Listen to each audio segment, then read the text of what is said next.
new episode of Wife of the Party.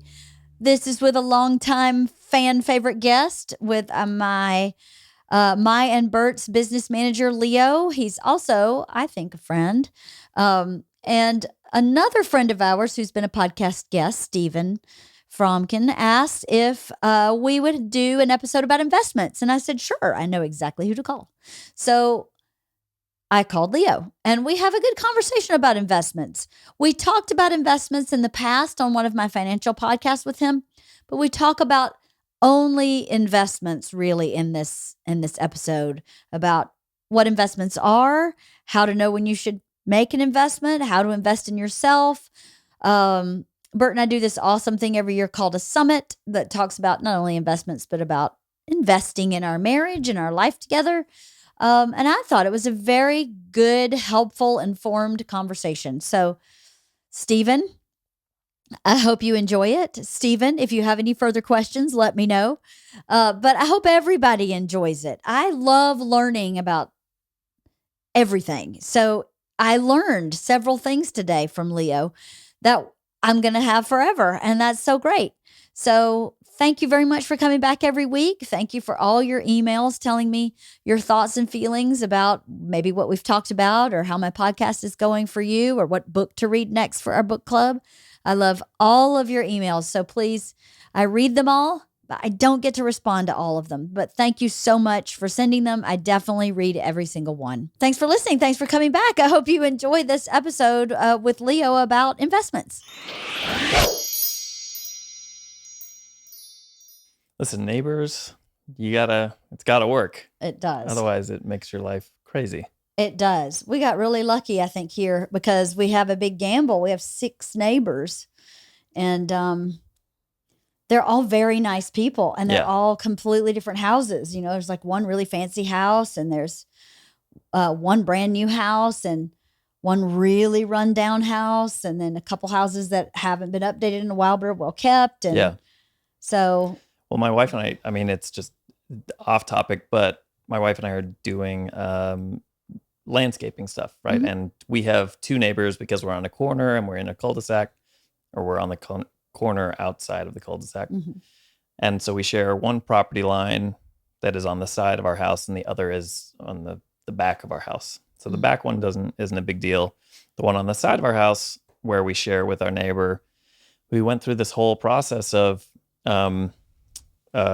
our property line, and we wanted to pretty up the backyard and the front yard. Mm-hmm. And everyone got really testy about the property line we had the best intentions, and we were paying for everything and making sure everything was on our side and did a survey. But leading up to it all, they got really finicky because some plants died and our demo guys were a little bit too gung-ho with the demo, and so they killed some ivy, which wasn't the most attractive looking stuff anyway, but to them it was meaningful, and so you can't discredit them for that. So we resolved it, but everyone gets very, it's your home and you got to try and play nice with the neighbors. It's very true. Yeah. I did something really smart, and I did it in a genuine way, but also in a strategic way, where before we started construction, it was Christmas. And I knew we were going to start in the next, couple months. So I put our family Christmas card and a gift on all the doorsteps with a letter that said, I'm apologizing in advance. Yeah. We are starting construction. If you have any issues, any problems, if we're too noisy, if we work too late, if you have any issues within reason, I actually said within reason, please call me. Here's my phone number. And then everybody responded to that. They all were like, thank you so much, because it's just kind of common courtesy to reach out and say, hey, I'm going to do some work here. It may bother you for a little bit. Yeah. But I guess people don't do that. No, much. And we did similar. We actually met with that couple, our neighbor, and told them what we were going to do and kind of walked them on the property and said, this is what we're planning on doing. We don't want to affect anything on your side. Mm-hmm. We apologize in advance if it does. And if it does, we'll make it right, whatever that means, which they appreciated.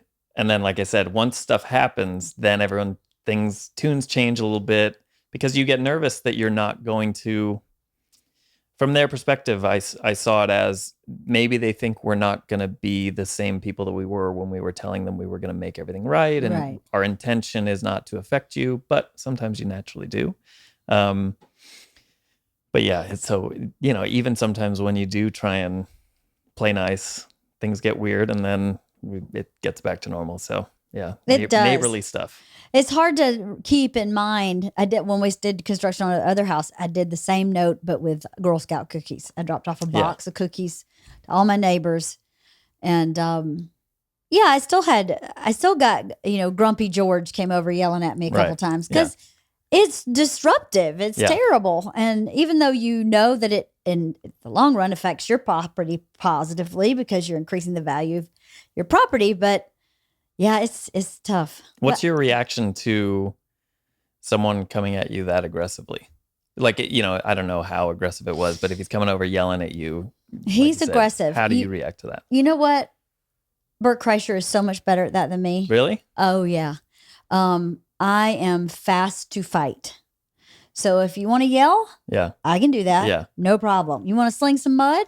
I'll do that. No problem. I had to learn from Bert to stop and listen with compassion, because if someone comes at me, my instinct is to go right back. Right. And I think that's Bert's instinct, but for some reason he learned that a long time ago, that sometimes you just need to stop. It's so funny. I thought I would have thought the opposite. The opposite. Yeah. No, I definitely learned that from Bert. Now I'm actually good at it now. Right. I'm still not as good as Bert though. Yeah. Because sometimes I go, we had one neighbor who, when we bought this property, had a lot of trees on it. And a lot of the trees were damaging our fence line. Mm-hmm. And we had to remove them. And we wanted to remove a lot of them because they were super random. Yeah. And some of them were sick. And there's so many that at the end of the day, 2 are sick, 5 are doing the property line. And then when you take those out, the rest of them make no sense. And my neighbor sent me the most nasty, aggressive, accusatory, hardcore text. Yeah. And of course, my reaction is, screw you. Yeah. It's my house. I can do whatever. And so I said all that out loud to myself. And then I responded appropriately. And Bert was like, you handled that very well. You did a very good job. Well, because you're not wrong in reacting. This is my property. I can do what I want. I'm not affecting you. Yeah. Okay, noise and sight and all of that, but I can still do what I want. Yeah. But like we were saying, the neighbors, you got to live with them for a long time until someone moves. So there's no control over it. Game? Yeah, exactly. What do you want the end game to be? War? Yeah. Because the gauntlet she threw, if I had thrown my own, we'd be at war. Yeah. And I don't want to live like that. I don't want to live that way. That's too much negativity in your home space. Yeah. No. So we got it all worked out. And now I kept telling her, no, promise you, we're planting trees. I just don't want my cinder block wall to fall down. Right. And it's your wall too. Yeah. So I'm protecting our wall by doing this. I mean, there's no rebar in our wall. So it's going to fall over if the trees keep lifting them up. So, I mean, it did fall over on the other side. We ended up having to replace it. And that's how we found out it had no rebar, because we went, okay, well, if this doesn't have it, the rest doesn't have it. Yeah. So let's just take care of our fence, and then we'll put some trees at an appropriate distance. And once I planted the tree, she called me and was like, it's amazing. You did a great job. You did exactly what you said. But it's to what you said. They don't believe you till you do it. Right. And I guess why should they? But that's really unfortunate. Well, yeah, because I go the other route, which is I trust them until they give me a reason not to. Mm-hmm. And I can understand both sides. It's like, why are you going to assume that they're going to treat you well when you don't really know each other? Or I don't know. I'm a glass half full like you, Leo. Yeah. I am too. So, and that's where I get defensive when someone treats you the opposite, where they're not assuming you'll do the right thing. Mm-hmm. Don't assume I'll do the wrong. That's what makes my, ruffles my feathers, so to speak. But yeah, I don't like that much either. Yeah. I just got in an argument with my trainer about this actually Monday, and it really bothered me. So he was telling me, he was like, you need to show up here like you show up for everybody else. And I turned to him and went, I do everything you ask me every time you ask me to. I am showing up. That is not, that's inaccurate. And I got so upset because he told me that because it was not true. And I was like, I don't know who you're talking to. Yeah. I don't know who you think you are talking to. Yeah. But I show up every time and I'm 100% whatever. Anyway, we're not here to talk about this. So I've had several people email me about investments, and Stephen Fromkin, who was just recently a guest where he talked about our teenage daughters, asked me specifically if I would do a podcast about investments. So I thought I'd ask you back. Wow. And as I started writing down questions, I realized we may have answered a lot of questions in the podcast we did previously, but it's a couple years old. So yeah, we may touch on the same things, but it's always a great thing to revisit. I think so. And maybe I should have listened to the first one we ever did. Maybe I should have too. Maybe I should have too. But maybe I need a producer, Leo. Can I invest in that? Yeah. It's funny. It kind of dovetails into what we were saying, though. Your home and people viewing that as an investment and all that. And we can go into it, all that, because you and I have talked a ton about the thought process behind that when you're thinking about your own home and your last home. Mm-hmm. So, yeah, I think people who grow up modestly with families who maybe can't or don't think they can afford to invest or don't know enough about investing in something to take the chance, who put their money in a pickle jar and bury it in the backyard. Yeah. That's not an investment.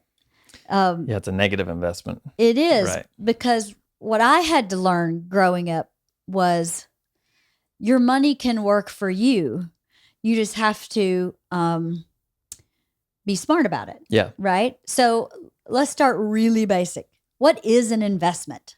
What would you say that is? Well, I mean, I view it as, I always look at, kind of zoom out and go, everything, you and I was talking in terms of pies, right? And all of your assets.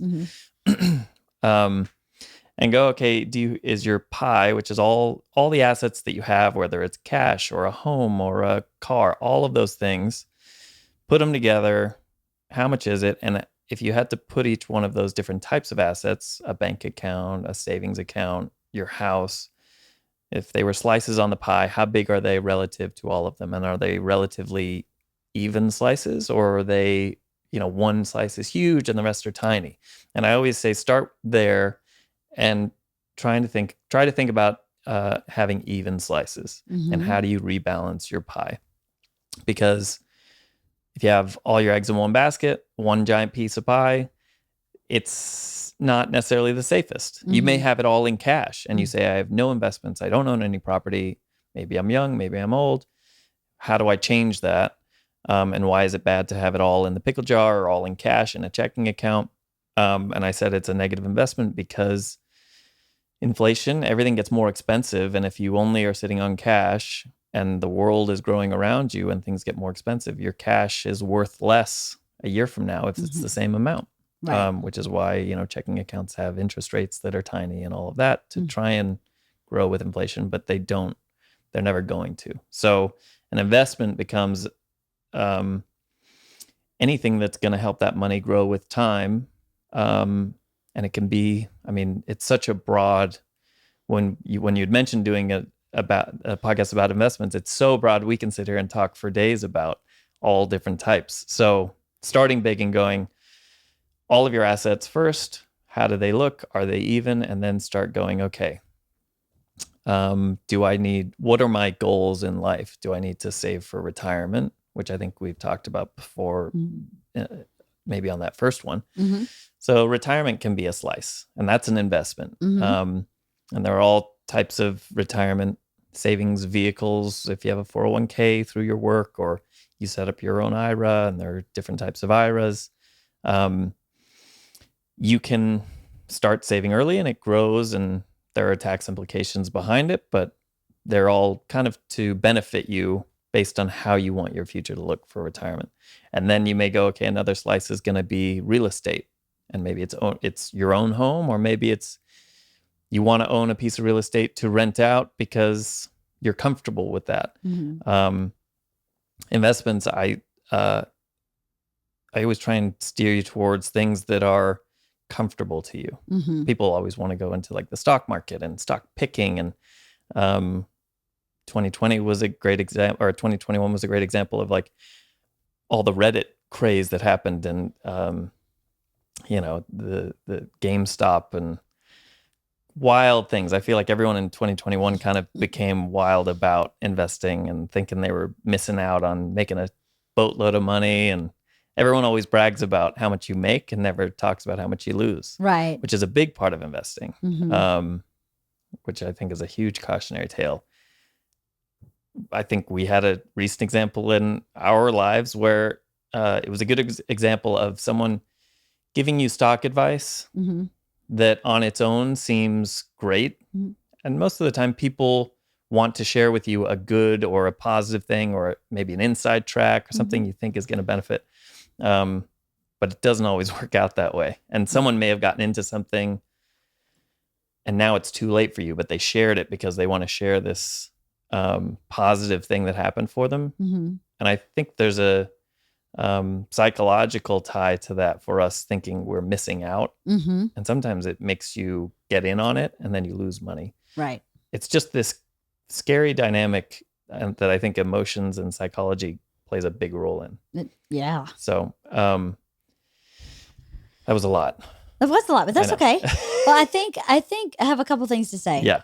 Investments also could include investing in your career or your business, right? If you decide I'm going to buy this new piece of equipment that will make me more efficient, then that's completely appropriate. Yeah. And it is actually an investment because your money is working for you. Exactly. Increasing your return on investment. Yeah. So that's one thing I would say. And another thing I would say is Bert and I were talking the other day about someone else's career. Bert has never been one of those guys who's like, why don't I have what he has? But he has been a very comparative person where he goes, well, this guy does all these things. Why don't I do those things for my own career? And I've always said to him, because you're not interested in those things. You're interested in investing your time in Instagram. So that helps you sell tickets or bring people to your podcast. This guy's not interested in that. He doesn't do that. So then his investment reflects his interest, as does yours. And they both pay off huge dividends because you're interested in it. Yeah. I think I have no interest in the stock market. None. Right. But we have money in the stock market because I've hired someone who is interested in the stock market. Yeah. And that person at Merrill Lynch takes my money and tells me what he's doing with it and is upfront and diversifies and gives me stocks and bonds and all this stuff. And he explains it to me and I don't completely understand it, but I don't really care to. Right. I trust him and I understand broadly what's going on. But I don't want to deal with the stock market. Yeah. So I think that's something that would be important for someone to think about when they invest in something. You know, my aunt was a school teacher for years and she was so excited about her 401k.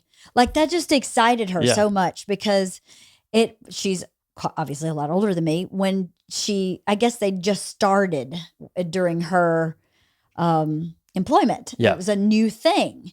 And she thought, you're going to match dollar for dollar every dollar I put in here. I am all about it. Now, I don't know if she did any other type of investment. I don't think she has any kind of real estate. Right.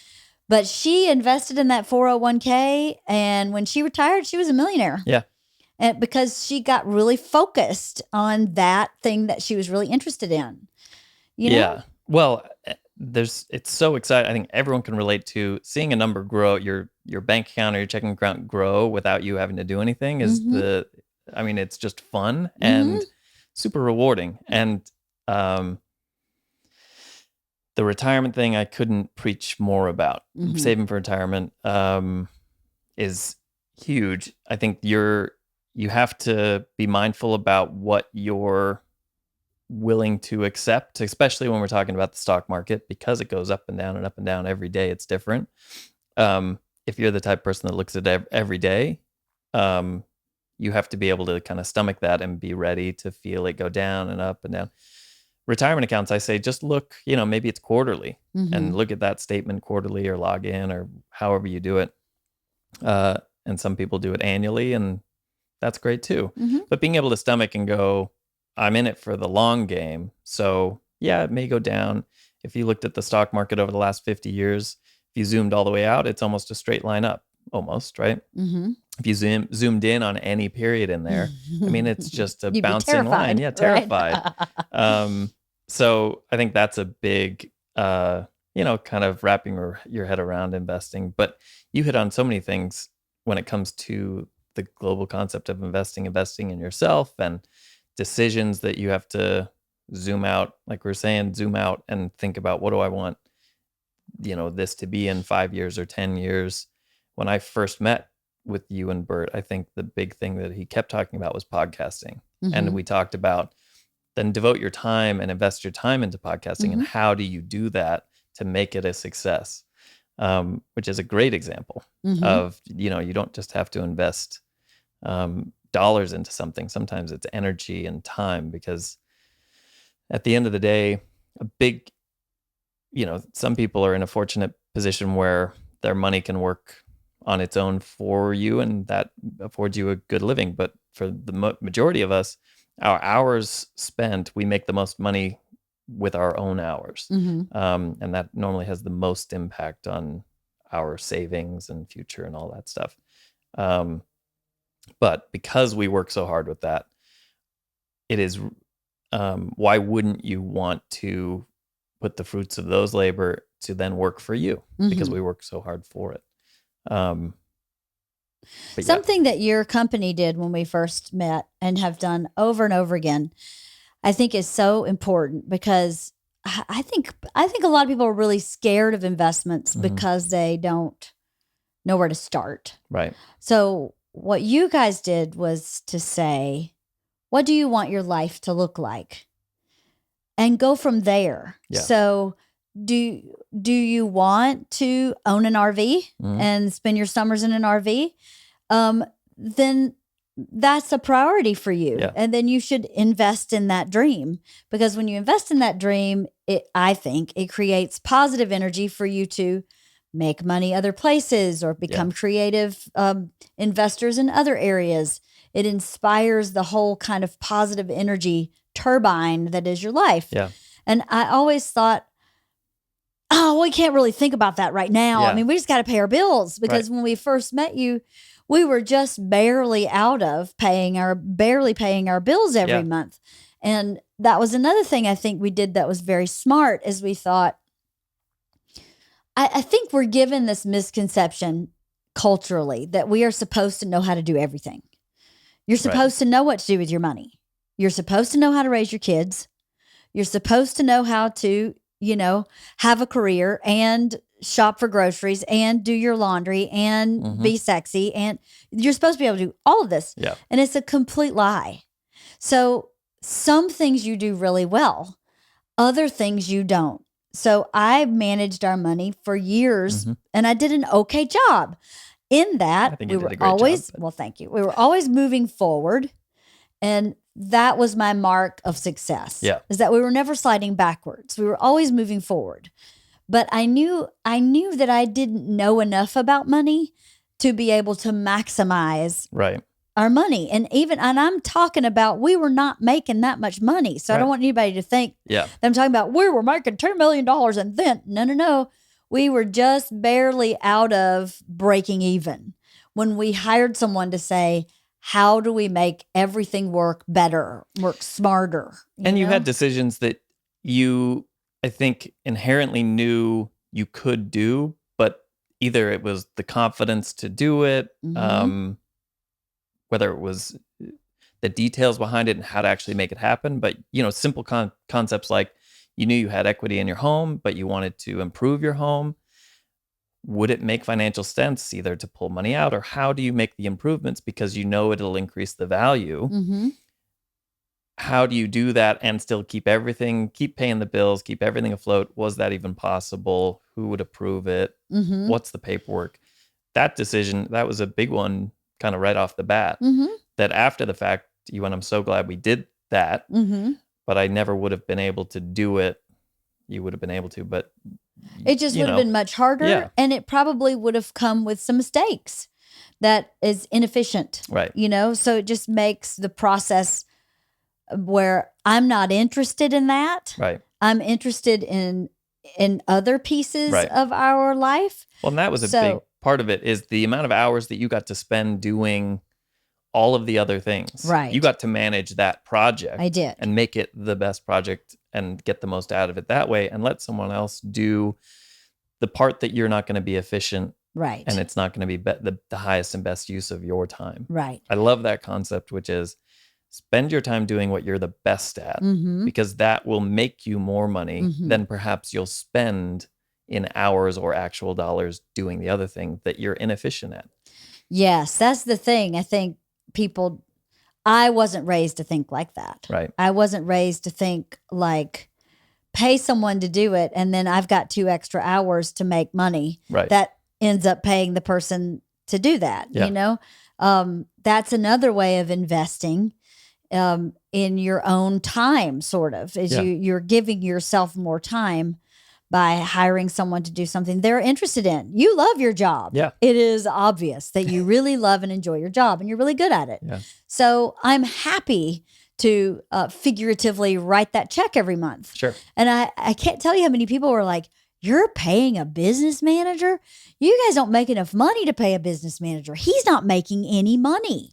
And I go, well, yeah, but that's the point, is that we're starting when we're tiny with the intention of growing. Yeah. And I don't know how to grow past this point.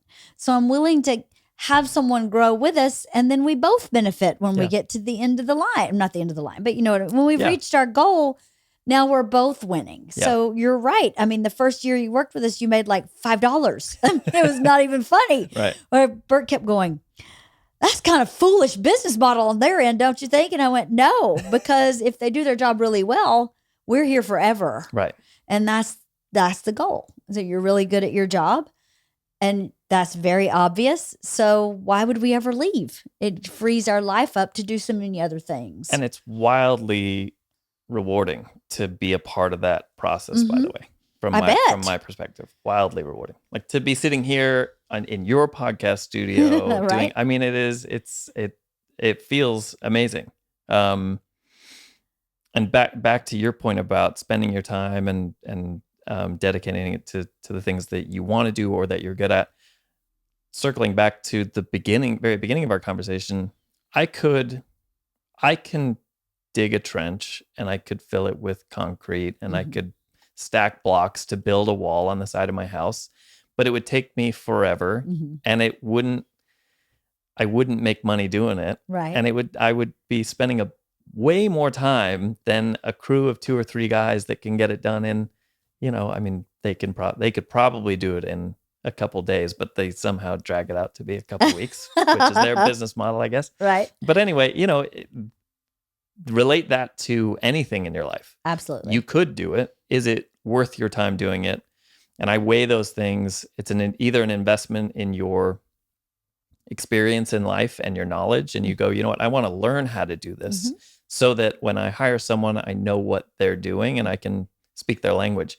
The fact that you managed everything on the financial side for your family for so many years, whether you liked it or not, it built a vernacular and your experience in it. So you knew all the moving pieces and you were comfortable handing it over because of that. And it doesn't mean that that's everyone's situation, but it made you well prepared for conversations that we would then eventually have and say, okay, here's what we're doing. And you go, yeah, you knew all the moving pieces. It also, you know what else it did? It made me well prepared to let it go because I knew that I knew enough about it that I could watch you. Yeah. You know what I mean? That I was an informed observer. Exactly. I think that's something that is difficult when you're a layperson just looking for a Merrill Lynch guy. Right. And who is this guy? And how do I know this person's on the up and up? And I don't even know what a stock versus a bond is or why is one more important than the other. So my one thing that I really like about our guy, Steve, is that he's really good at explaining what he's putting our money in and why and what he expects it to do. And he may not always be right in what happens. Sure. But I never leave a meeting with him going, I don't understand what he's doing. Right. So I think Stephen Fromkin, I think, was really interested in the stock market piece of investing, right? I'm really interested in the real estate piece of investing. Yeah. But I think that's what he was interested in. And I think the stock market, people think it is completely out of reach for them unless you are a Rockefeller. Right. So let's talk about that for a minute. How does a person start? Well, just to maybe put an exclamation point on what you were just saying, which is I always encourage, whether it's clients, family or friends, to, if they're going to invest, do what you're passionate about. If it's investing money or time, doing what you're passionate about. The stock market is great if you're passionate about it, or if you just feel like, you know what, this is something that is a big piece of our world. I know a lot of people do it. And how do I get in on it? Because it just seems like a smart thing to do. Hiring a professional to do it, I think if you're talking about a big piece of your pie, I think it's a really smart thing to do, is to hire someone to manage it, because they'll have a plan. They're doing it day in and day out. They're not going to make a bunch of changes that are tied to emotions. They're going to do it based on data and history and planning. And they're doing it for a boatload of people. Investing for yourself is actually really easy to do, and is scary to some and not to others. You can go online and open an Ameritrade account, a Robinhood account. There are a ton of services, and I wouldn't get bogged down in the details of why this one versus that one. I mentioned Ameritrade. Just assume you did that. I think I opened an Ameritrade account when I was 20 or 21. And it was just to learn what I'd been taught and put it into practice, or just say, what does this feel like to actually do it? What does it feel like to buy a stock? What does that mean? Can I do it on my own? You can open that account. You put money in it, just transferring from your bank account, or you write a check and you deposit it in. And you can buy stocks like that. Just like that, right? How about that? Stock, when people start talking to me about stocks, it can get really complicated. And I always try and boil it down to the simplest version, which is, especially over the last 2 years, where I think there's been a ton of attention on stocks. We've had a ton of volatility in the stock market because of the pandemic. And I've always said, just look at the things in your own life, just relate it to your own world. If you only buy Ford cars or trucks, look at Ford and investigate Ford as, okay, what is this stock? How much is it? And you can Google Ford stock and it'll pull it up and it'll give you a chart and it'll tell you how much a price per share. And you could go into your account and buy one share of that stock if you want to. And now you own it, and you own a piece of that company. Whether or not you want to buy Ford, the example is, what do you do in your daily life? Everyone looked at Peloton because that became wildly popular over the last 2 years, being inside. And at one point in time, that was a great investment idea. And now maybe it's not so much because of the company and what's going on with it. But I pay attention to the things that you do in your own life, and you go, how do I feel about the experience of that company? How do I feel like it's being managed? Does it have customer service that I deal with? Maybe you're watching TV and you have AT&T as your cell phone provider or your whatnot. Start looking at those companies and go, okay, these are companies that affect my daily life. I'm kind of tapped into just how they operate, and kind of test yourself and say, now, what do I think and feel about how they're doing with what it is that I've bought from them? Starbucks is a great example. My wife and I were talking about it maybe last year when she started getting Starbucks again, right? Because we all, I think, kind of took a break. We were all indoors for a really long time. And then all of a sudden, I think she went and got Starbucks one day. And I said, I think maybe we'll invest in Starbucks. And she's like, why on earth would we do that? And I said, well, you just started going back. Yeah. I think there are going to be a lot of people that start going back. It's not it doesn't have to be rocket science if you're playing around and trying to learn and feel. And you don't have to put in a ton of money to do it. Right. What you just said was a big eye opener for me, right? Yeah. Because you're just paying attention to life and applying it to the stock market. I thought the stock market was you got to have some kind of secret code and crack the code. And I so intimidating. But you're right. When you put it that way, then you really just have to pay attention and then do a little research, which with the internet is super easy to do. Easy. Now it gets you can get very granular and detailed, and you can watch, CNBC every day, and they talk about the stock market and all these details that are built for people that are doing it on a daily basis, right? All of those details and metrics. If you're passionate about it, then you'll start paying attention to it all the time. But if you just want to kind of dabble and learn, I think what we're talking about is a great stepping stone. People like, Apple, Facebook, all of these things where they were part of people's daily lives. People always wondered why the stocks did well, or, and they're just embedded in all of our lives now. So that would be what I would do if you're saying, okay, I want to introduce myself to it. The really complex side of it, like I was saying, having a financial advisor that can come up with formulate a plan for the bulk of your savings. I equate it to you managing your own finances and then hiring someone. The opening your own account and dabbling, maybe not with all your savings because you don't want to risk all of it while you're still new to the concept. It'll introduce you to all those things and allows you to ask questions. And you can then say, hey, I noticed Ford has a dividend. Why is theirs bigger than someone else's? And you can start talking to your financial advisor and putting it in context for what you've been doing.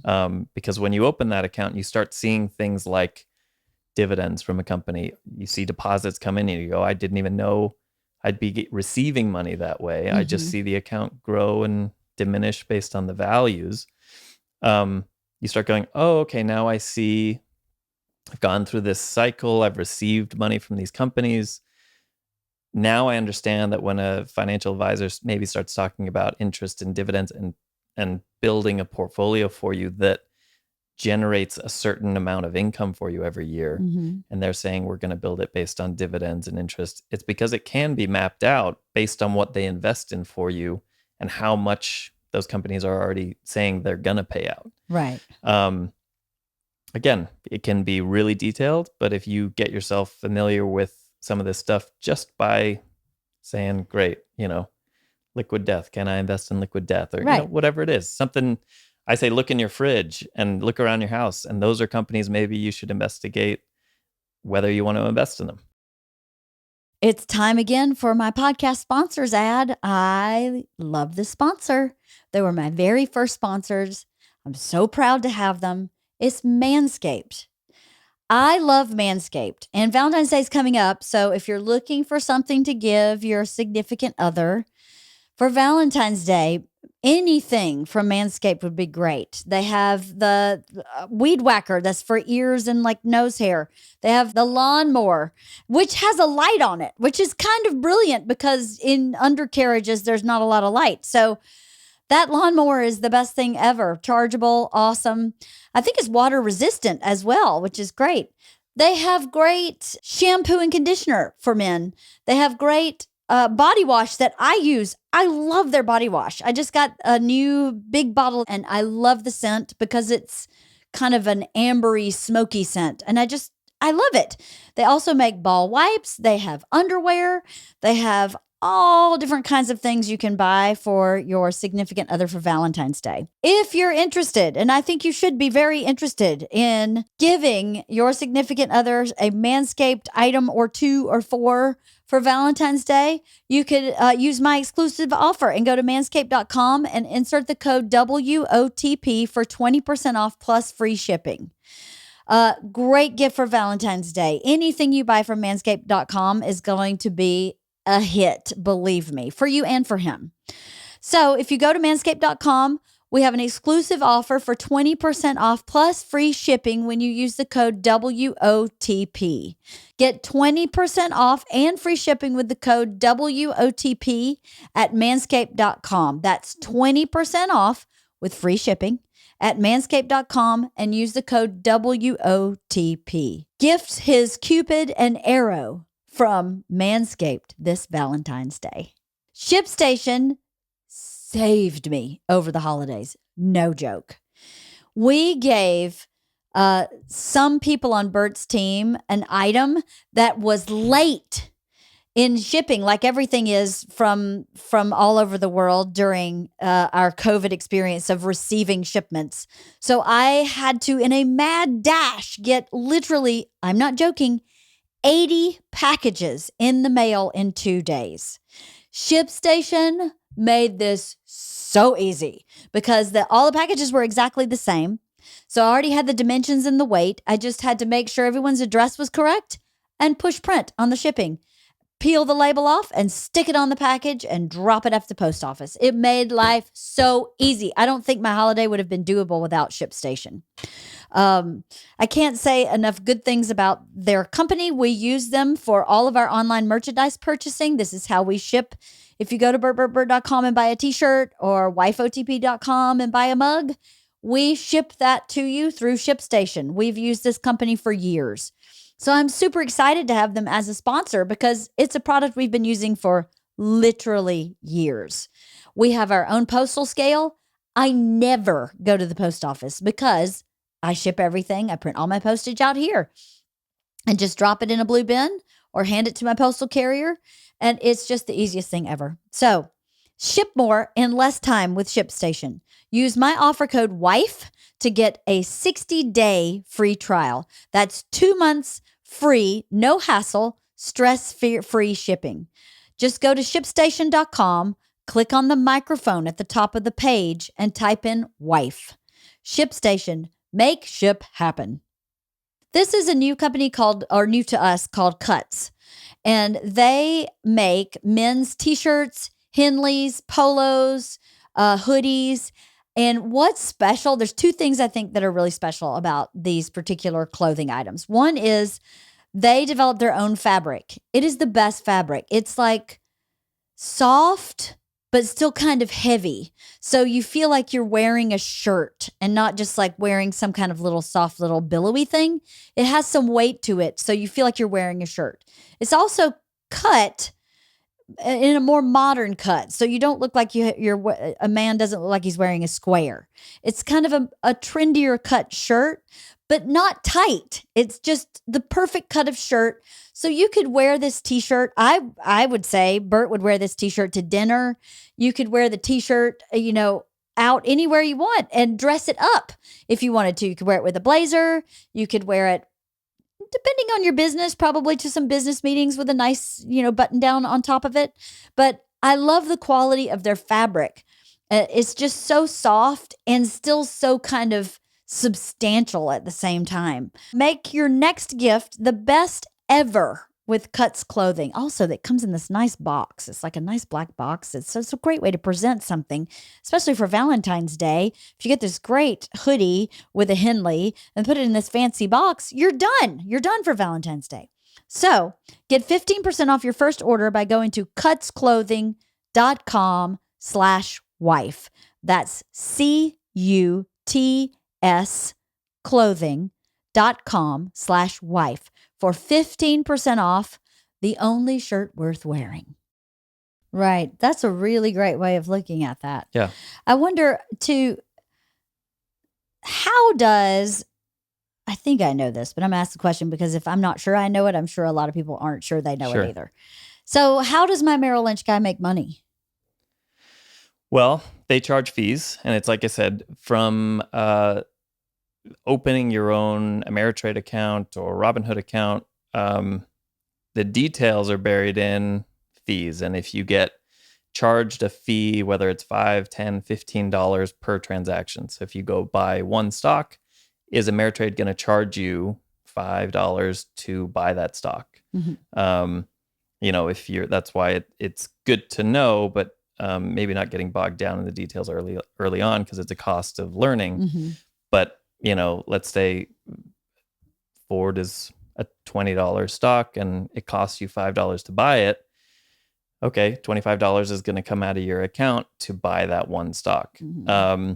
A financial advisor, it's based on fees built in, and there are a couple different structures to their fees. One is percentage based. Let's say they earn 1% on your account every year, or it's transactional based. So every time they make a change to your account, buy more of a mutual fund or a particular stock or sell it, they're charging you a fee for making that transaction happen. Mm-hmm.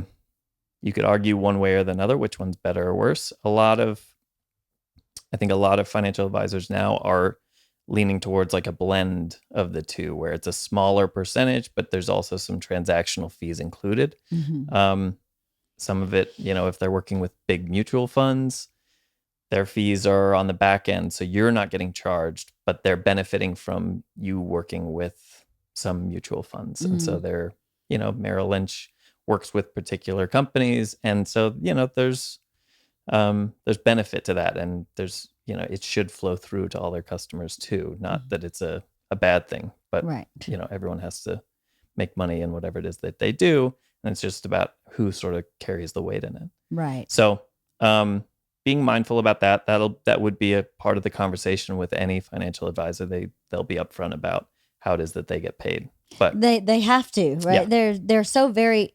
This is something I didn't understand either before we started working with the guy from Merrill Lynch. Is they are highly regulated, so he can't do anything without like official paperwork / conversation that's notated. I mean, they're so regulated that he would leave me a message and go, "Look, I can't move forward until you've called me back, and it's not me.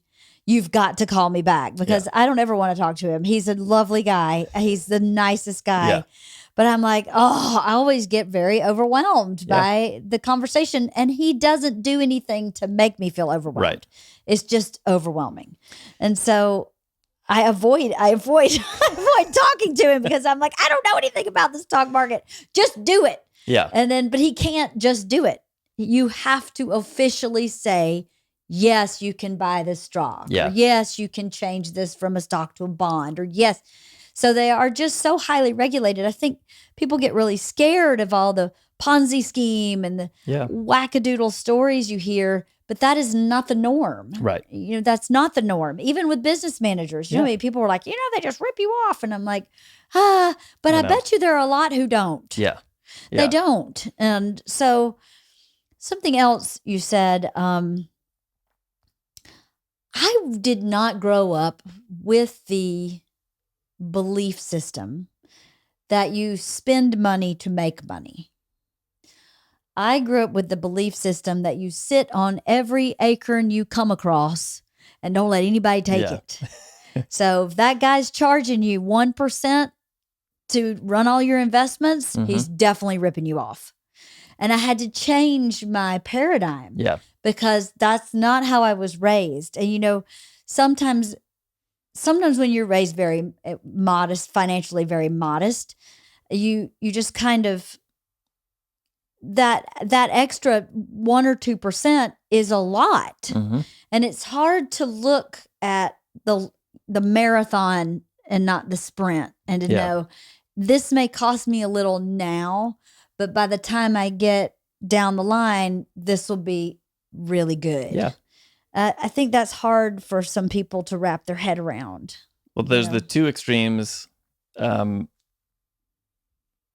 people take advantage of the spend money to make money, right? That's the polar opposite of what I think you were taught. Some people go, well, you got to spend it to make it, right? And then but there's nothing left in there. Good point. Yeah. So doing it. I don't know anybody like that. No. I need a private jet, Leanne. I need a private jet. And I'm like, no, you don't. You don't, actually. And, he wanted us to take a private jet to go see Tom and Christina from Bakersfield. And I said, no. I was like, no, we can just get on the plane. I never heard the end of it, to the point where I was like, it might have been just worth the private jet, because that's ridiculous. No one needs to fly that way all the time like people want to. Well, yeah. And it's then that discussion is, what's the purpose behind it? Yes, right? exactly. Does it have a purpose? And sometimes it does. It does. You can't get from A to B on a commercial flight in time to make your show. Then you do that. But if you can get from A to B in some reasonable way, there's no reason to be completely careless. And you could apply that. I mean, that's a very unrealistic model for a lot of people, but the model itself is not. Sometimes you can repair your work truck and you don't need to buy a brand new one. Right. And that's kind of the mentality. My dad always repaired the work truck to the point where sometimes he was spending more time repairing the work truck. Well, that's what I was going to say. Sometimes you could, there's never going to be the concrete, this is the perfect right decision. It is, well, let's weigh the risk of, you've had this truck or this car for 10 years and it'll cost you less now to just repair it and keep it and not buy a brand new one.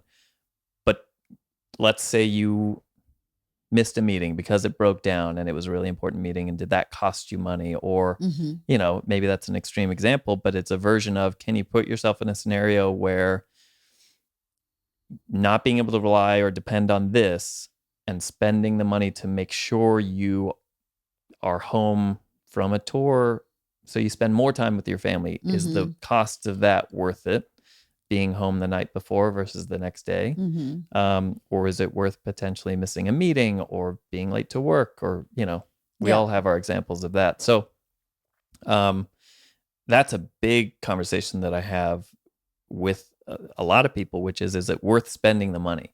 I think a lot of my job is people want permission sometimes to spend the money, or just have a voice of reason that says, it's reasonable to spend it, as long as it is worth it to you. And I think a lot of my conversations are sifting through whether it's worth it or not. Is this an emotional thing, or is it really, is it really a meaningful thing where you're asking, is this something I should spend money on, or should I just be stockpiling it away for that future thing that is unknown that maybe I'll need it for? My wife and I talk about it all the time, about in the balance of enjoying life, or do you want to be buried with a mountain of money on top of you, right? I mean, did you enjoy any of it, or did you just stockpile it? That's the truth, right?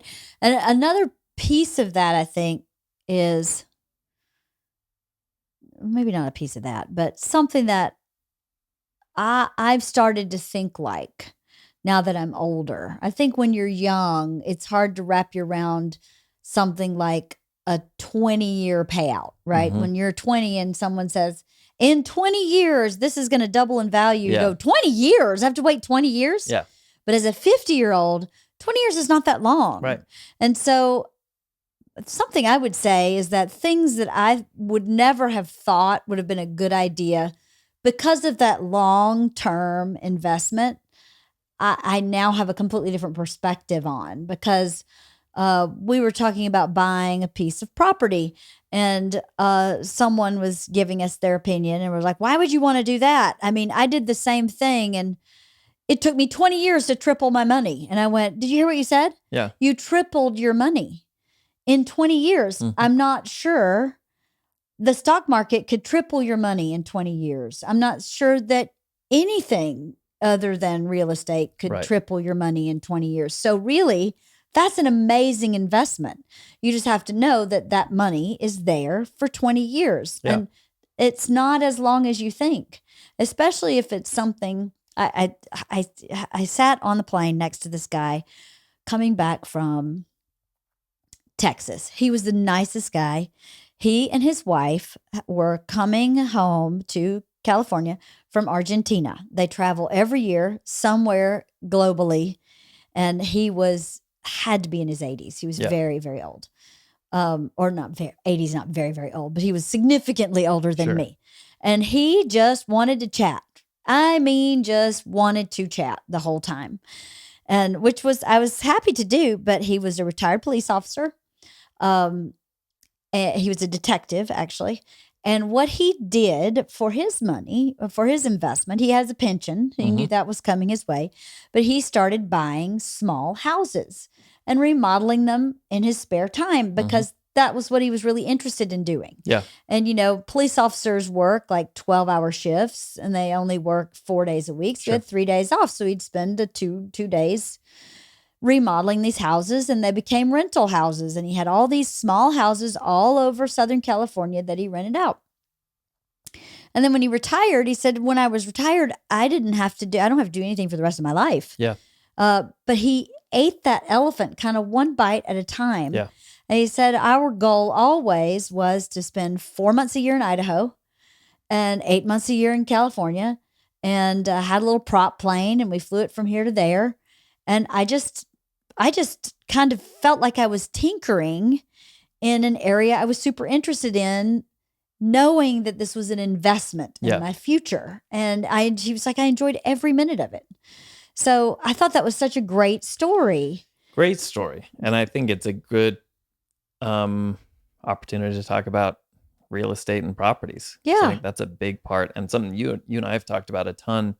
The differentiation between your home and an investment property. Yes. And I think we are told for our almost our entire lives that you should be buying a home. Your goal should be to buy a home because it's an investment and nothing will grow better than that, and yada yada. And the challenge that I challenge everyone in any discussion about it is are you going to spend your home, you're going to furnish and spend a lot more money caring for it and making sure it has the big screen TV and all the things that you want for it, as well as making it look really nice and spending the extra dollars on the finer things maybe, because it is your home and you're there a lot of your time, and your family's there and you want it to be the best possible place. If that were an investment property and you were interested in making money on that property, you wouldn't necessarily be looking at spending upgrading every appliance and every knob and this and that. And you'd be treating it like a business, and you would be making the economic decision to make it livable and nice and rentable, not like your home. Your home, you're going to spend money on, and rightfully so, because it's where we live. I don't encourage people to think of their home as a business endeavor, and it is an investment in that it's an asset that will retain its value. But people generally aren't getting rich by selling their home. You stay in it for 5, 10, 15, 20 years. Over that span of time, you keep it up. You're paying for services every month for the pool or the garden or what have you. You'll replace the roof and the air conditioner. An investment property is very different. And that's not to say that buying a home is a bad idea whatsoever. Like I said, it retains its value. It's an asset and it grows. It's better than your money just sitting in a checking account that doesn't grow at all. But there's risk that goes along with it. And I try and encourage younger people that are really ambitious to buy something or feel the pressures of maybe society or friends to buy something as quickly as they can. And I was a good example of, I rented for the longest time. I only just recently bought a home. And it was because I didn't want to commit to that until I found the place that felt like home and kind of checked all the boxes. And I didn't want to commit all the cash to this asset that I wasn't sure about. And I'd, either have to flip or turn it over or what have you. I'd rather rent, save all the money, invest it in the things that I knew more about. And you and I have talked about investment properties, and your mind is drawn towards real estate and maintaining it, and having renters is a huge part of that equation. And whether you want to be a landlord, because boy, is that a frustrating thing for anyone that hasn't. And it's eye-opening when you have to be a landlord for the first time. It's not super fun. No. It's not super fun. Collecting the rent checks is great, super but that's fun. If they're paying on time and not if you're having to hound people for those rent checks. Yeah. That's a downside to it. When it works great. Yeah. When it doesn't work, it's awful. You said something I think was really struck me. Okay. You said just a minute ago about buying a house. Can't remember exactly what you said. But you were something to the effect of, you just said, everybody says you should definitely buy a house. It's a really good investment. You should definitely do it. Mm-hmm. Almost no one I've talked to says that about an investment property. Really? Nope. Yeah. Everybody I ever asked, layman. Yeah. Everybody, my dad, my in-laws, anybody I say, think about buying this other house and we're going to Airbnb it. Bad idea. Well, why is it a good idea for me to live in it, right, but not a good idea for me to own it as an investment property?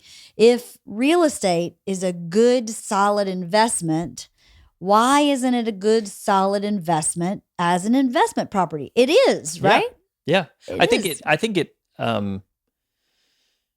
for the right mentality, if you're not afraid of upkeep on a house and collecting the rent checks and all of those things, and the roof is leaking, we're gonna have to put on a new roof. If you're not afraid is maybe a strong term for it, but if that doesn't put you off, then you're built for it. But I think you have to go into it with eyes wide open about the amount of work that it does require, because you either have to hire someone to be a property manager. You have to, if you buy an apartment building, you have to have someone who is on site for that apartment building, and you have to have, this is people's homes. They expect things to be fixed and quickly. If their power goes out, you're going to hear about it. Yeah.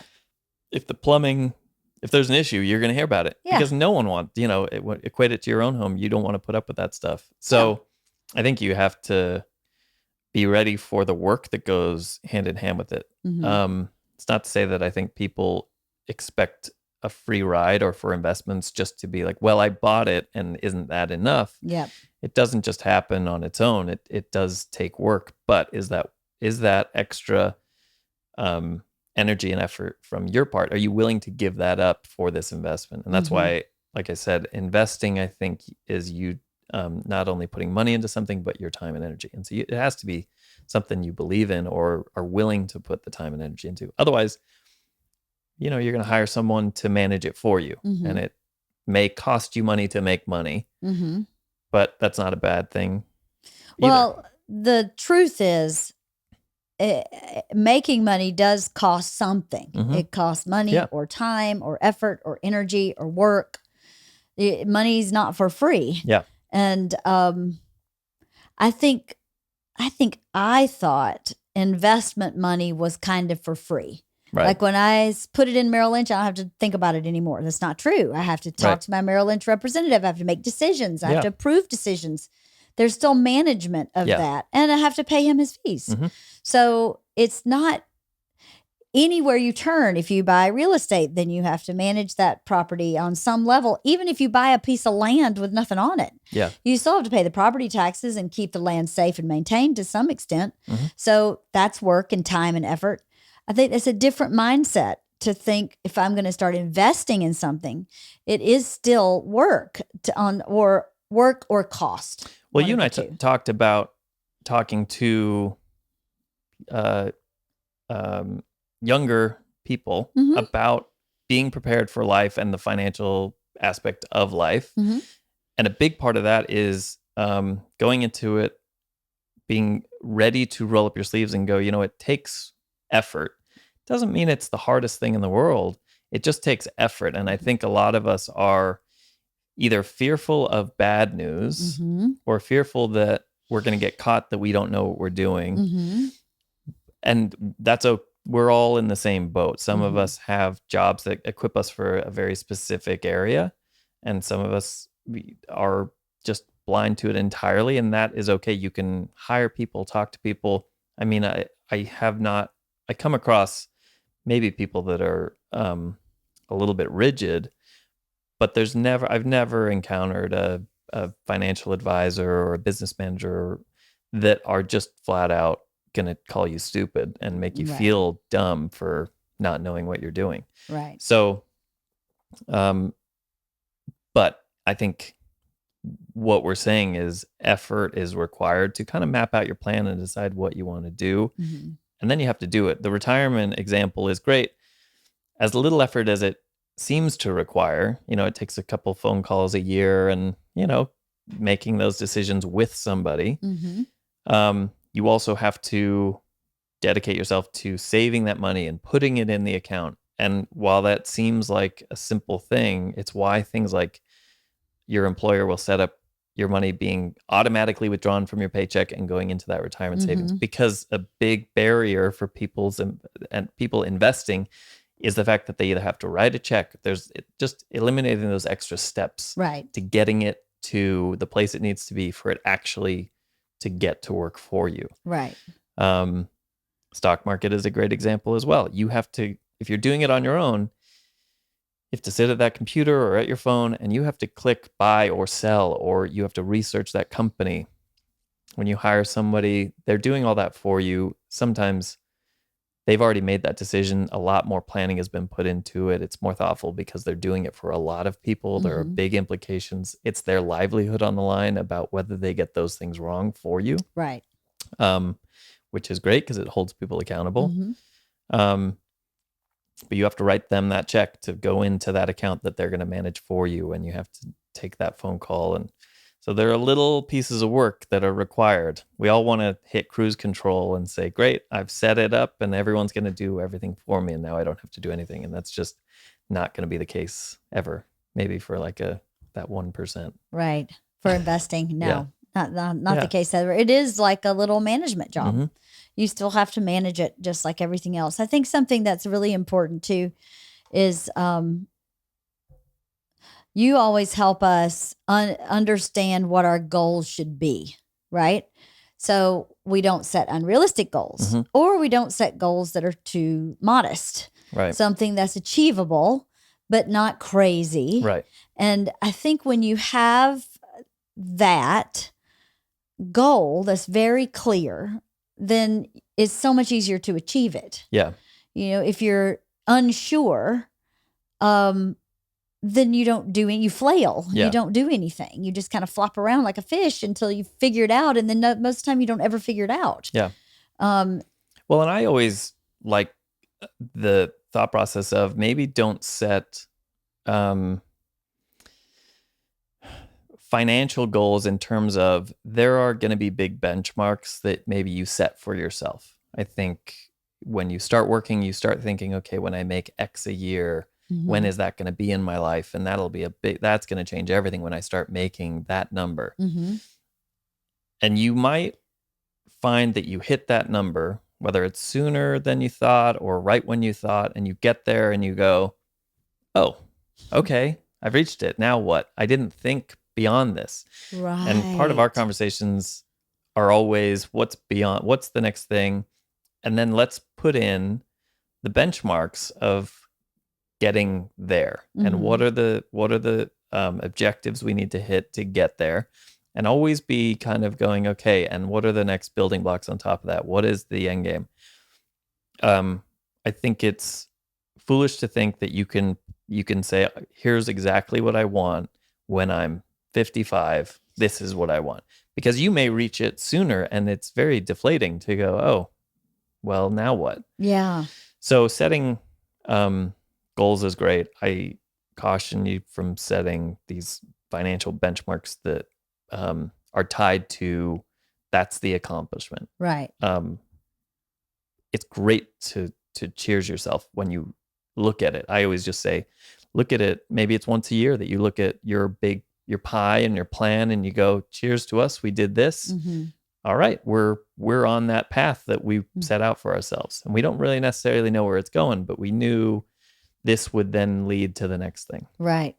So something Bert and I do, and we've done our entire marriage, which has it has to do with a lot more than just money, is we have a summit. Have I talked to you about this summit? I don't think so. Okay. So we call it the summit. And we talk about everything in our life, not in an emotional way, in a business meeting kind of way. How's parenting? How's our health? Where are we going for vacation? When should we schedule that? How's our money? What do we want to do with our money? How's our house? What about our cars? We really sit down and kind of go through our life. Mm-hmm. And I think we actually haven't done it in a couple years, but we did it every single year. Yeah. And it's really helpful because then we leave our egos at the door.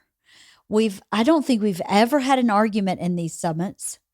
We just discuss everything so that we know that if we're not on the same page, we know what page we're on. Yeah. So that we can kind of move forward and nothing is a surprise. And is it to try and find like the squeaky wheel in your life at that moment in time as well? Like you said, we talk about our car. Like, is it in that context going, we have these two cars, this one, I think we need to replace it because I've had to repair it 3 times this year. Is it that sort of stuff too? Oh yeah, that's in it too. Yeah. Yeah, everything is in it. You know, it's usually a couple hours long, and we don't talk a lot about emotions, but it's not like an emotional summit unless there's something going on. Yeah. You know, like there's some big, elephant in the room we need to talk about. Mm-hmm. But for the most part, it's really about what does our life look like, even the clunky, stupid parts of it, like my car has a squeaky wheel, to what does our sex life look like? You know, what does our life look like in kind of a pragmatic, practical, logical place? Yeah. And then what's missing or what's working or what's not working. And then let's do some fine tuning and adjust. And then now we both have a clear vision and we move on through the next year. Yeah. And we don't usually have the summit more than probably once a year. Yeah. I mean, I've never really tracked it, but it's not very often. But it is so freaking helpful. And in the beginning of our summits, Bert would not allow us to talk about money because we were so broke that it stressed him out so much. Yeah. I mean, these were like when we had $50 at the end of every month. That's all we had. Yeah. So he wouldn't allow me to talk about it. I had to burden that stress by myself till we got to a certain point. And then he knew we were okay. Like we were making it happen. And he could talk about it. But now money is a big part of our summit because we are so lucky to be so fortunate that we can be creative with that. Yeah. But I think every single couple and maybe every person should have a summit with themselves. Yeah. Bert does it every year on his birthday for himself. He takes himself to lunch and he really takes stock of what's going on in his life and how he feels about everything, what goals he met the last year and what goals he wants to achieve the next year. And he writes them down. It's such a powerful day for him. And we do it for ourselves as a couple. And that's such a great way I think it's a great way to start addressing investments. It's because then that forces you, especially if you lump that in with my healthcare, my dating life, my career. Right. It gives you a moment to stop and reflect and make some changes to your path if you choose to. And I think financial now it's a really big piece of that summit for us because we, want our financial security to continue and to grow. Well, there's a piece in there that you said that I think is huge, and it's the psychological side of when you had, $5 in your bank account sort of thing. Bert didn't want to address it because I equate it to like, you don't want to go to the doctor if you know bad news is coming. Like you don't want the doctor to tell you, hey, you're eating poorly and you need to change your diet, right? You already know it. So you don't want to hear it from somebody else as well. But sometimes we know it's the best thing for us. Addressing it takes the fear out of it. Absolutely. Especially in that environment where you say, let's talk about it so that let's not just keep tucking it under the rug. Investing falls into that. So many things fall into it. And I think that's a really good way of putting it. Well, I think a lot of people do that. They avoid it, but I would never avoid it. Right. The good that lucky for Bert is I was always very confrontational with our money. Like I was very like, what are we doing now? And how do we make more? I mean, before also, I think we're from such different backgrounds. I was working 3 jobs when I met him because I had to, because I don't have someone that can help me. And he had the luxury of having someone who could help him if he got in financial straits, and I did not. Yeah. So when you come from that mentality, it's not an option not to talk about it at your summit. Right. Yeah. So I was very patient with him because I thought, it's being handled. Yeah. I'm handling it. But I really did want a partner in it. And I have one now. Yeah. But I guess for people who, for everybody, it's so much less, you're right, it's so much less scary when you just talk about it. Yeah. The example that comes to mind for me, which is, I guess, kind of ties into that, was my first job that had a 401k. I was renting an apartment, living on my own, and I wasn't making enough money to put as much as I could into the 401k without losing money. Mm-hmm. So I had money saved in my checking account, but I, at the time, whatever it was, let's say it was $15,000 a year that you could put into your 401k. Mm-hmm. I couldn't afford to put $15,000 a year into the 401k because it left me with not enough to pay my rent and all my bills every month. Mm-hmm. But I knew conceptually that it was investing, and it was actually saving me money because I was paying less taxes if I did that. And I forced myself to sit down and go, okay, can we just map out this year? And if I say I will put as the maximum amount into my 401k this year, and you know what, I'll deplete my savings because I'm going to invest in myself. I know that next year I'm going to ask for a raise if I don't get one, or a bonus or something. And I'll eventually start making more money than I'm making now. I'm confident in myself at that. So this year I'm going to pay my rent from savings, and I'm going to put more money away into retirement. And it's just from one savings account to another, right? The retirement one, I just know I can't touch until long, long in the future, but I know I'm going to need it at some point. And it's still yours. Right? It's still mine. Doesn't go away, right? But you're just shifting it from one pile to the other. But it was scary to do that and to make that decision. I made it on my own because I thought, I want to figure this out, and I want to make this feels like an adult thing to do, right?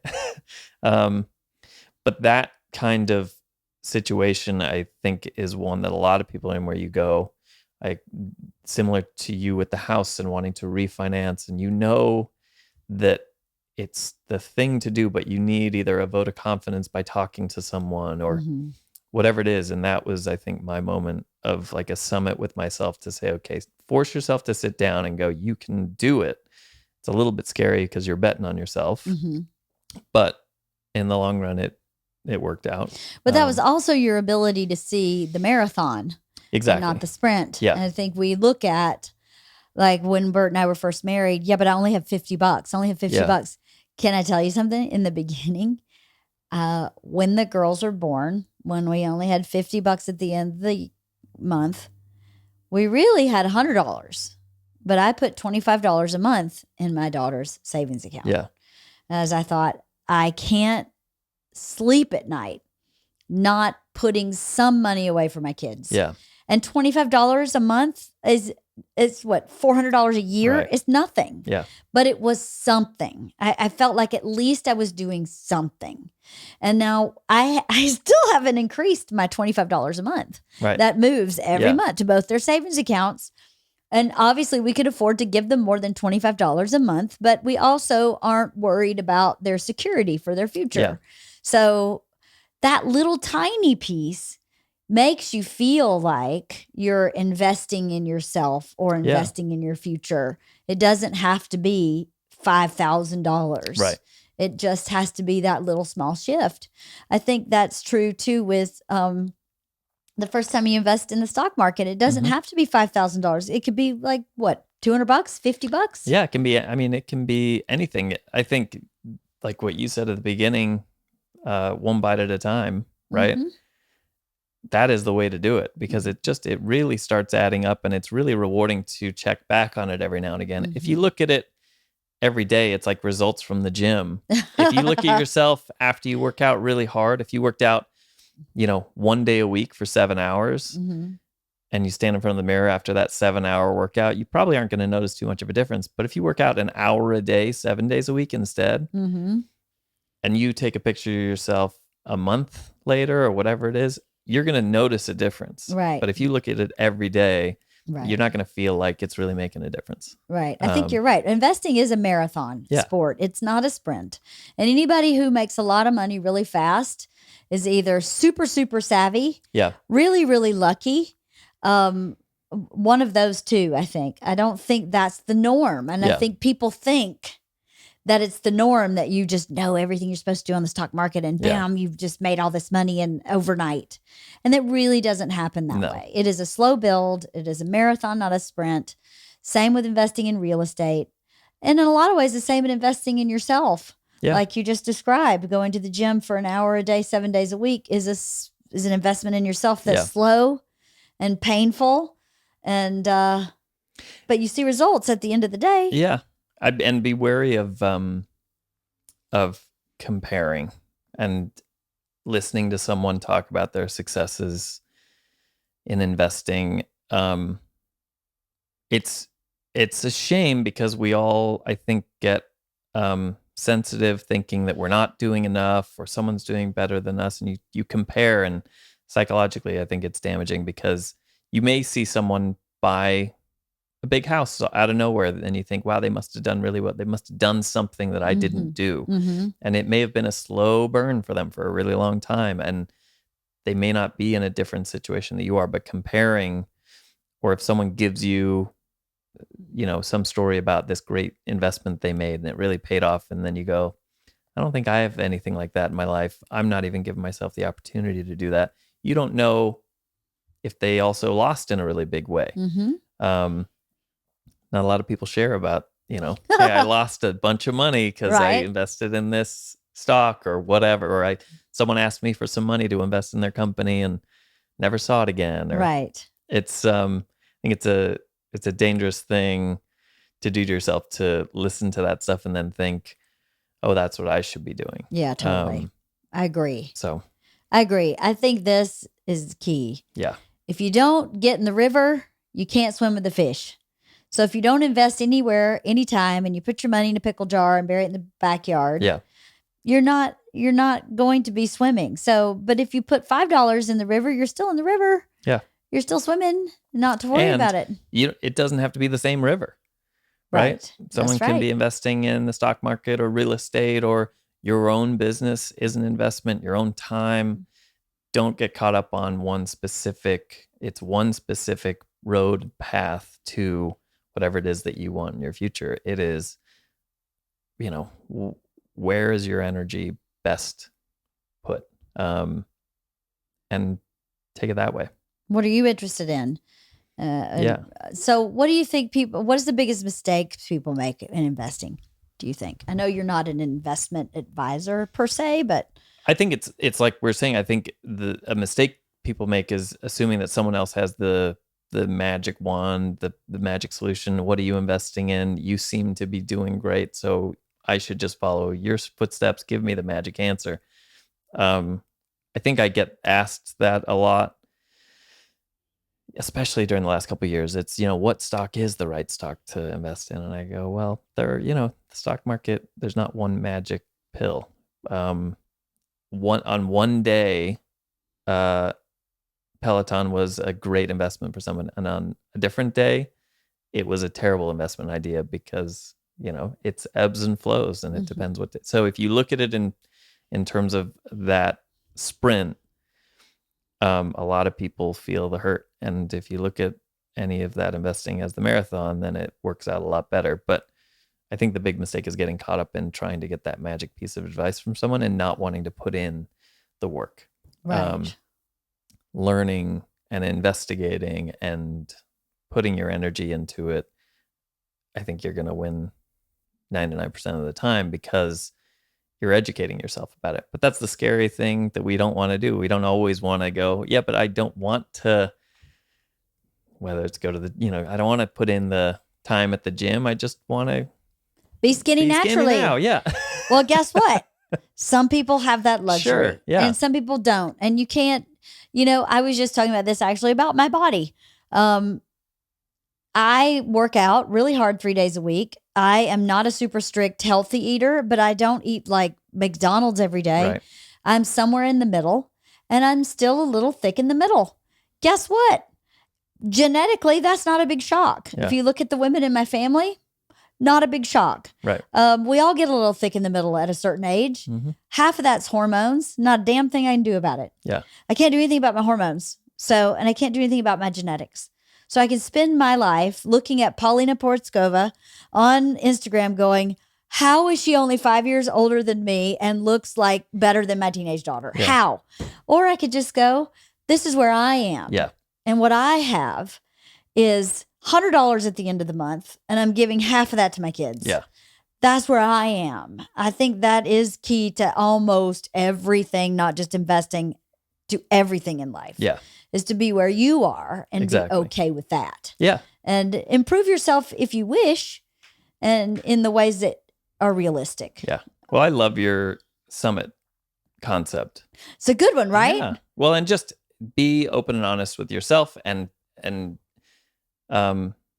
rip the Band-Aid on the thing that I think we all have that thing in the back of our mind that we're avoiding doing, whether it has to do with investing or whatever it is. I think finances in general are really scary. There's a lot to them, and there's not a huge amount of energy devoted to them in school of any kind, unless you really, I mean, even if you go to college and you get a business degree or a finance degree or an accounting degree, it doesn't prepare you for real world application necessarily. So, being honest with yourself and forcing yourself to map it out, think about it, and say, you know what? Okay, I'm gonna try and find a financial advisor. I'm gonna go down to the bank, at Bank of America, and ask them, how do I start investing for my future? And they'll, I guarantee you, they'll be happy to pull a chair. Help you. Yeah. Happy to help you. Yeah. Did you bring your checkbook? Exactly. Perfect. Yeah. And do you have a checking account with us today? Because if you don't, you will now. Wow. But it can be that easy. It doesn't have to be this wildly sophisticated thing to start. It may end up being that way because you devote your energy and attention to it, and it grows and grows and grows, and that's great. But like we said, comparing to somebody else who you have no idea what they inherited or who their family was, and sometimes it just looks like, how could that person have that body or that boat or that house, and they're posting all about it, and why don't I have it? And I don't think it's good for any of us. It's not. Yeah. I'll tell you, not a great investment. And that's in 20 big block Chevrolet engines that you store in a chicken house, which burns to the ground, like my daddy. I would not recommend that as an investment. Maybe pivot into something a little more secure. Sure. Yeah. Bless his heart. I mean, it's a good idea. You know what else I think is it's not that it's a mistake, but sometimes, like you were saying with real estate, and sometimes you talk to people about it, and I don't know why it is the case, but I think you'll get a lot of negative feedback, or this is why you shouldn't do that, from a lot of people. And I would just be hesitant of sharing or feeling sensitive about people saying no to things that you're floating as an idea for yourself, because the path for you is not the same as the path for somebody else, and what you're passionate about isn't what they are. And so if you are floating the idea of, hey, I think I'm going to get an investment property, and someone goes, here's all the reasons why you shouldn't. Either you need to go into it thinking, great, that's good advice, and now I know some cons to this, but it's still a pro for me because I'm already in the mindset of, I know about those issues that I'm going to confront. And sometimes people just don't cheer on your success. It's easier to say no sometimes. And so it's not that that's a mistake in investing, but I think it's a cautionary thing about, sometimes people don't inherently cheer for your success in this new venture that you're going to take. Right. You should listen to your gut. Yeah. That's one thing. One thing is, I think a lot of people are afraid of investing. So when you seek their advice, they're coming from a place of fear. Sure. And not a place of maybe logic or, I mean, even when the person I said, well, you took me 20 years to triple my money, I thought, logically, that's a really good investment. So why are you telling me no? Right. That doesn't add up. But something else I think too is if you get negative feedback and you get it from more than one person, then I think you should seek out an impartial party that can give you advice. Because if someone is saying bad idea, bad idea, bad idea, you shouldn't necessarily ignore that, but you shouldn't necessarily accept it either, right? You just should maybe find someone who's impartial. It depends on who you're talking to. Exactly, because I know when we ask advice from a parent, the parent always is afraid that we're going to make a mistake or lose money. And then we'll apologize later and say, don't listen to my advice. Right. Because I'm afraid. And then you go, well, then, but you've made good decisions. Yeah. So I want your advice. But then you're telling me not to take your advice because you're afraid for me. Right. So it makes it very confusing. So one of the reasons I call you and ask you is I go, there's no fear. There's no fear. There's no attachment. There's no need to care for in the way a parent has that need. So even though your parent may be a great person to give you advice, it may not be the right person. Well, and a big part of the investment process when it comes to getting a financial advisor is part of that conversation. They're going to say, what's your risk tolerance? And that is just a fancy way of saying, how willing are you? Spook? Yeah. How willing are you to risk losing this money as much as you are to risk gaining it? Right. Do you want to stay right in the middle and everything's balanced evenly? Or are you willing to say, yeah, I'm 25% of my money, I'm willing to be super risky. There's a chance that it could just turn to zero, and there's a chance that it could triple in 10 years or 5 years. They're going to try and help balance that for you and say, okay, let's figure out how much risk you want to take. One of the things that popped into my mind the other day, which was from college, which was a generic question people ask is, how risky should I be? If you had to put it in terms of like a formula, I always, for some reason, go back to pies, right? Do you like pie? I guess I love pie, yeah. Good to know. And the one that I loved was your age should be the percentage of your money that is cash or usable liquid cash equivalent. So something that isn't super risky of losing it. So maybe it's in CDs or bonds or things that really aren't at risk of turning to zero. Put all your money in a pot if you have $100,000 across the board of everything, and then say, okay, how old am I? I'm 40 years old. 40% of that $100,000 that I have altogether, 40% of that maybe should be very risk secure. And the rest of it, I can afford to be a little bit risky and can be in the stock market and these things. But the older I get, I should start curtailing, because there are definitive things that I have later in my life that I know I'm going to need that money for. And the younger you are, you can afford to be very risky, and your retirement account can be super risky and geared towards, way down the road. You can recover. Yeah. As you get closer to that retirement age, you don't want to see that number potentially drop for the next 5 years. But that's always something that stuck out in my mind. It's a good way of kind of visualizing what you have and how risky maybe you should be if you had to put it on a piece of paper. That's a really clear formula. Yeah. That's really helpful. Yeah.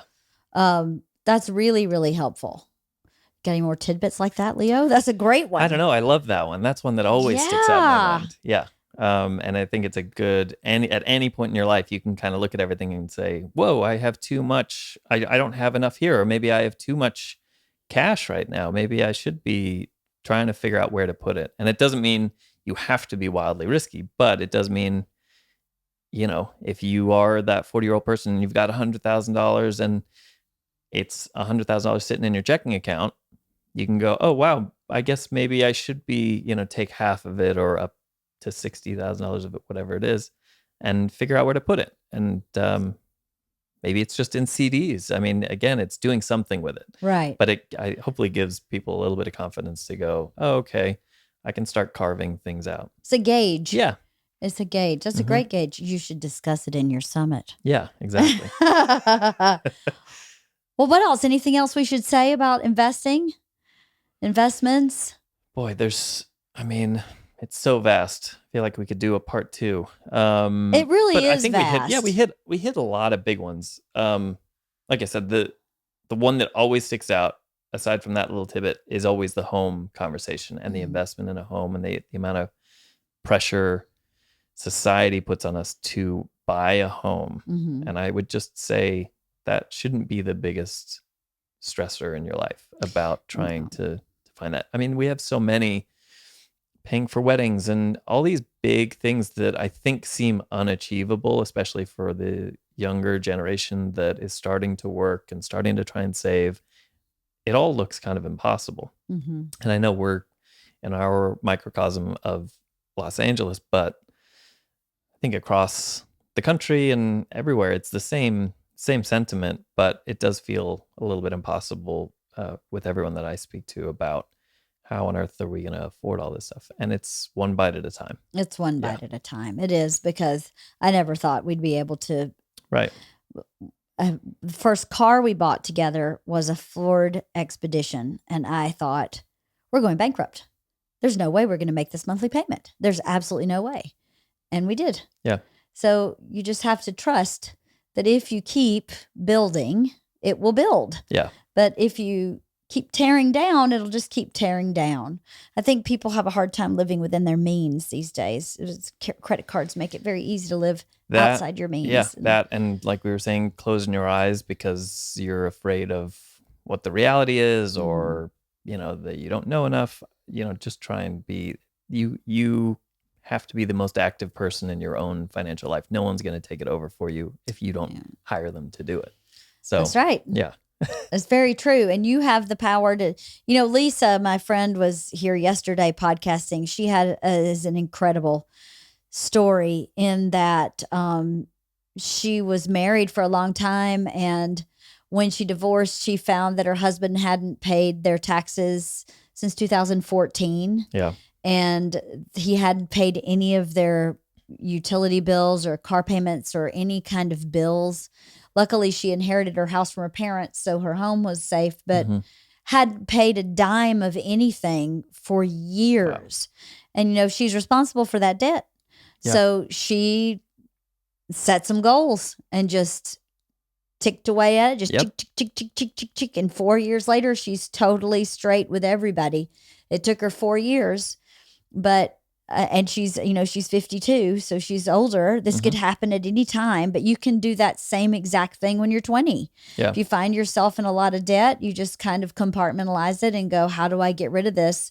How do I maybe put more in that than my 401k until I get this paid off, and then I put it in the 401k. And it's all about kind of balancing and figuring out what's most important. Debt is such a terrible feeling when you have overwhelming debt. Yeah. That's burdensome. It's never good to be burdened by debt, Maybe that's a good subject as well, because you and I have had that conversation before as well about your mortgage. And let's say you have a mortgage on your house and you're debating, hey, should we carry this debt, or should we pay off our mortgage faster, or do we put the savings into something else? And some people really get attracted to that concept of, it's kind of a game.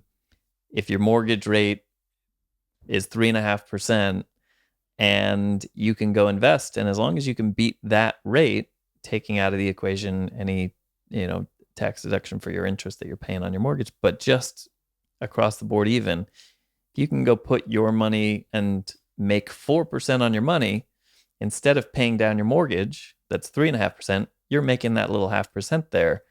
And then it's even more so if you can do even better. So some people like to think of it in terms of a game, as why would we pay it down? Because then we don't get to use this cash. As long as we're making more than we're spending, spend money to make money sort of thing. That's why you get your mortgage, so you don't deplete all your money, and you can save at the same time. I think that's a fun concept for people as well, and a good way to think about it and not feel guilty that you carry a mortgage. Right. It maybe should be a motivator to save and make your money work for you, the same way the bank is making their money work for them. Totally. Yeah. Same with a car payment. Yep. Same with any kind of payment. Mhm. The only debt that really drags you down is like debt, like credit card debt. Like Yeah. there's nothing in there. That's just like Well, air. and that you're not going to beat that interest rate on a credit card. So No, so get rid of it. Yeah. But that is a smart. I've always been told don't owe anybody anything, but that's not necessarily right. the best for you. Yeah. In the model you just described, Yeah. it's not the best for you. Yeah. If you can leverage your assets to work for you, your home. That's, if you think about it as the investment, it's growing in value. You're paying down your mortgage. You're making money faster than you're paying your mortgage. So as long as those things kind of counterweight each other, then you're in good shape. It's interesting. I think people get really overwhelmed by these numbers, but it really is just basic math. It's really not. That's why it's scary. A and lot I more think- complex. You think basic math's scary for most people? Well, yeah. I mean, I think that if it's I scary love to, math. Well, math was in my the same favorite boat, but subject. I have a job for a reason, right? I think it's. I don't. Scary. I'm highly creative as a person, but I loved math. Yeah. Because math was very concrete. Yeah. If you It's pay definitive. 3.5% here and you earn 4% over there, there's factual. It's like once you put it on paper, that's the point I think that shouldn't be scary for people. Yeah. If you write it all down, then you can see it and then you can make an informed decision on what direction to go in. But I think, like the doctor, if you know you're spending more than you should or you feel it, you don't want to put it on paper to be confirmed. Math is math. Yeah. It's going to confirm if you're spending more than you're making. And that means you have to change. And it means you can't go to the extra, you can't go out to dinner the extra night, or you can't buy the new TV or the new car or whatever it is. I think that's the part that people don't want to sit down and do the summit because of that reason. You're right. Well, something that Lisa said yesterday was she didn't go out to eat. She didn't go to the movies. She didn't buy a new outfit. She didn't do anything because it was so awesome to see that number drop. Yeah. Right? Yeah. If you can frame it for yourself. Half of the things that hold us back in life are how we frame it in our own brain. It's our own paradigm. So if you can shift the way you frame debt or a burden like that and shift it into a challenge, I challenge myself to get rid of that. Then I think it becomes a game and more fun. Yeah. And positive breeds positive. So if you can find a way to look at even a summit to say, let's put everything out on paper, because then we can move forward. Then instead of going, I don't want to put it on paper because it's terrifying. Right. Well, eventually if you don't go to the doctor, you're probably not going to have a good end result. Yeah. So at some point it's going to blow up in your face. So just put it out on paper. Yeah. Figure it out and then start investing. Yeah. With all the money that you have left over after you've gotten out of all your debt. And your time. It's a fascinating concept when, if you have a couple who have a child, and I know I have a lot of people in my life that have gone through that, where they go, well, we have to pay for daycare and all of these things. Should one of us just stay home? Is it worth me working? Maybe we'll make less, but we'll spend our child will have more time with us rather than with someone else taking care of them during the day while we're both out working. And I think that's one example of, weighing, like we were saying before, the cost of getting home sooner to be with your family that same night rather than the next day. All these things, there's never going to be the concrete, that's the perfect yes answer. Sometimes it's, where's your time best spent? Right. And is it at this job that you're dispassionate about, or is it spending and devoting your time and taking a risk on yourself and doing something else? Right. So, yeah. Well, I think this was a good discussion. It's one of my favorite ones. Is it about investing? I mean, investing in like the global terms, right? And of people's financial security. I am It's the part of my job that I absolutely love. Like I said, taking the journey with people. I do wish I could do it for more people, but I mean, the amount of time that I dedicate doesn't allow me to, but it's a rabbit hole that I can go down with a lot of people and friends and family. When we start talking about it, I either have to pull back and go, we're going to be here all night, and I get too in the weeds, or I just have to say, yeah, we got to find you someone to talk to about that. Right. But yeah, I'm really passionate about it because it's not something that is taught really well and gives us confidence in. I don't think it's taught at all. Yeah. In primary school education, and in secondary school education, you have to seek it out. I think it was in third grade, I had a teacher that did it outside of the curriculum, but gave everyone a checkbook to balance. Mm-hmm. And it was a star system that you got extra credit points in, and you had to keep track of your stars, and you could spend them, and you keep your running balance. Someone was laughing at me the other day for talking about balancing a checkbook. That is a lost art. Totally. But boy, is it an art. Yeah. Wow. I know I had a class in high school called basic math. And I don't know why they called it that. It should have been called like math for life. Yeah. And that math class is where I learned, I actually already knew how to balance a checkbook because I kept my dad's books. He made me keep his books for his business starting at 13. Wow. So I filled out all his invoices and put them in a handwritten ledger, and then balanced the ledger and balanced his checkbook and paid all his bills starting when I was like 13 or 14. I look at my 13-year-olds now and think, no way. There's no way I would give you that responsibility. Right. It was, of course, 1983. Sure. And I was in a town of 1,800 people. A little different, but that's where I learned how to do that piece. But that basic math class, we had to like fill out our tax return. He talked to us about interest rates. Yeah. He explained to us about everything about your taxes, how to file them, how to fill them out, when the deadlines were. What else was it? We learned interest rates. We learned about checking accounts. He explained to us like CDs and money market accounts, which I don't even know if those exist anymore, but and a Christmas account. Okay. I don't know if there were Christmas accounts where you grew up, but there were these one accounts at our local bank called your Christmas account. So it was separate than your savings account. So it would help you save money just for Christmas. Great. And I think it had the same interest rate as everything else, but you got like a bonus at the end of the year at Christmas. You got some kind of bonus for it. I think it was like, a cooler or something stupid, but to incentivize you to save for Christmas. But that whole math class, I learned more in that class, that practical application stuff, than anything else. And they don't teach it in school.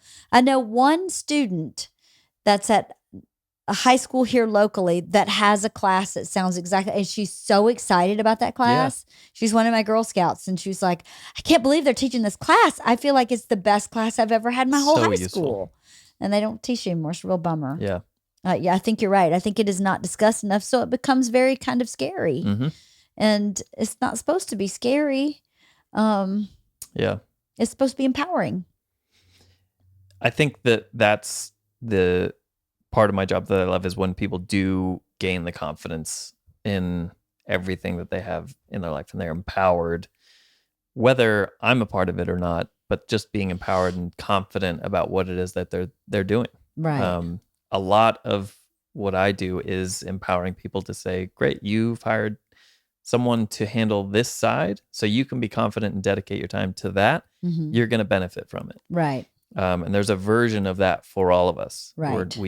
We don't all necessarily need to hire someone to handle it, but I think wrapping your brain around it and feeling confident about it, it'll bleed into everything else that you're passionate about, because you'll go, I'm not worried about that anymore. I can dedicate my time to this. And I've carved out that little bit of time just to check in on that plan that I've set in motion. And there's a ton of confidence behind that. There is a lot. Intrinsic value. Yeah. Well, thank you for talking to me about all this today. Anytime. Thank you. Yeah. And thank you for all you do for us and our family. It's a pleasure.